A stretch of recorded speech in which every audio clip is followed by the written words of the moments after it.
Welcome to Barcelona. These are the Venetian towers. They say they're 47 metres tall, which I think means they must have about 238,000 bricks in each. Okay. The Columbus Monument, famous obviously for discovering the America's Cup. At the beach, pretty nice. What do you think, Rob? Can we go and watch some sailing? Yeah, I think it's time. Let's be honest, we're pretty rubbish tour guides, and there's hundreds of videos that you could watch to tell you far more about Barcelona. But I want to share with you my top tips for getting the absolute most out of this fantastic cup venue. How to see your favourite team dock out, where the closest bars and restaurants are to congregate with the fans, and the best way to watch the action on the water. Let's start with how to get there. There are regional airports in the vicinity at Tarragona and Girona, but in reality, Barcelona El Prat is really close to the city. The cheapest way to get into the city from El Prat is to grab the train. It's €5.50 and brings you to Sants, but you will then have to get a metro down to the port area. If you've got a taxi load of you in your group, it takes about 30 minutes and costs about €40, and that will take you directly to the port area. If you're doing a short weekend trip, then this would definitely be my preferred option, as it maximises your time in the city. Undoubtedly, one of the best ways to experience America's Cup is on the water. But be careful, because if you get a small boat without great facilities, it can be a pretty uncomfortable experience for long days on the water. Obviously, the boat you're chartering can double up as accommodation as well, right here in the marina, next to the Cup bases, just across the street from the Gothic Quarter. It's a prime location, and you save on the hotel fees. Now, this video is sponsored by LV Yachting. They are a performance yacht charter company aiming at the racing market and high-end charters. Now, you could be at the America's Cup with LV Yachting. This boat is stellar. She's an absolute beauty, but they have a whole range available for the event. All top end, so whether you're with friends, family, clients or colleagues, it offers a great experience to get on the water.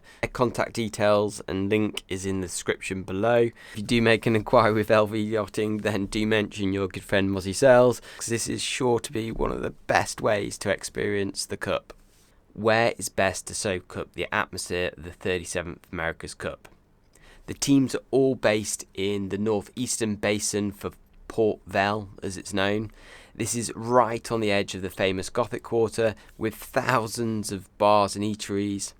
The fan zone is then sandwiched between the Gothic zone and the port, with Team New Zealand, Alinghi and INEOS all within a short walk of one another.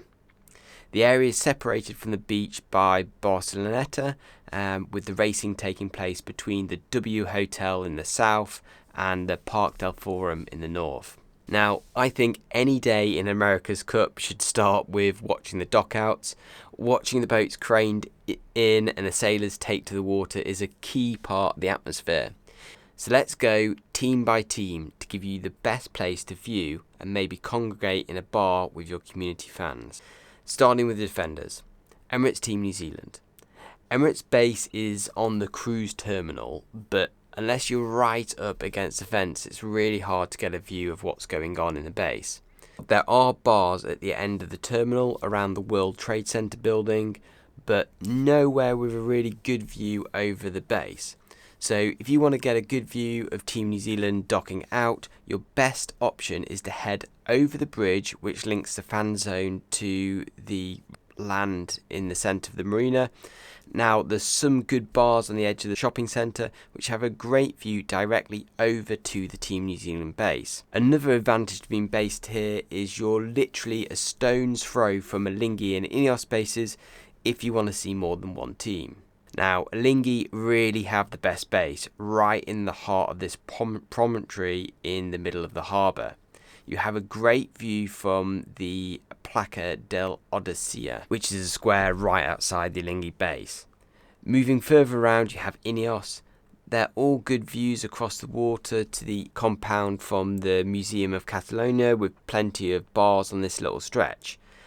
However, come the America's Cup, expect your view to be obscured by plenty of super yachts. Closer to the base, there is a hill overlooking the INEOS compound. Maybe we can call this Ben's Bump. But I think the best place to watch the INEOS dock out will be from the cafe bar within the America's Cup Experience building. Now, there will be limited seating on the terrace, so make sure you get there early. Now, American Magic and Luna Rossa are around the other side of the marina on the beach side.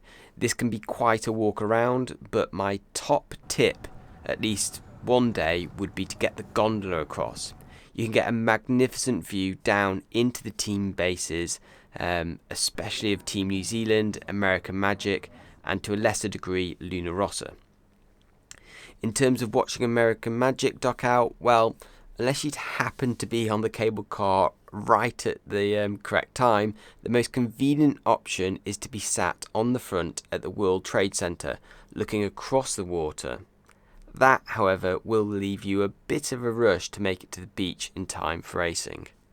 For Luna Rossa, there's a good view from the Marina Vell Barcelona, and there's even a couple of bars in this marina. One, in fact, is Italian, so I imagine there'll be a strong contingent of Luna Rossa supporters congregating there. If you're getting the impression that the French base is a bit of an afterthought, well, it is. It's very much in the working area of the port.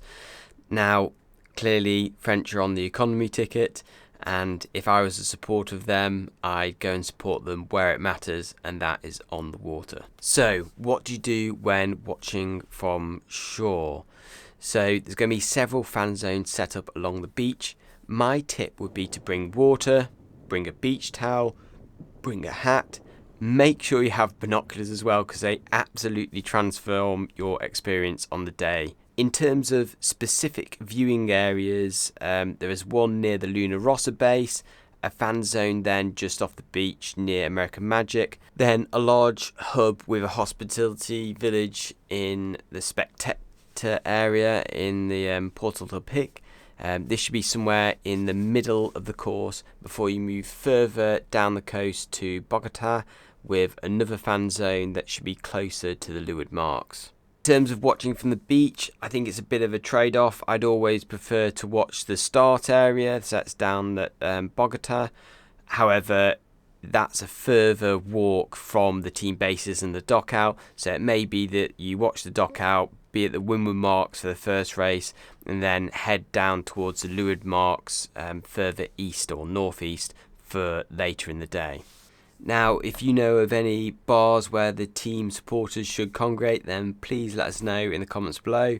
And likewise, if there's anything else about the city which you think America's Cup fans should know, which I haven't covered here, then please do share. Once again, this video was kindly supported by LV Yachting. If you are interested in their charter packages, then all the details to make contact are in the video description. Take care, and possibly see you in Barcelona. 3 chimneys. Rob, what do you think about the 3 chimneys? Oh, they're pretty cool, aren't they? They're 72 metres tall, so I don't know, that's a couple of AC 75s at least, isn't it?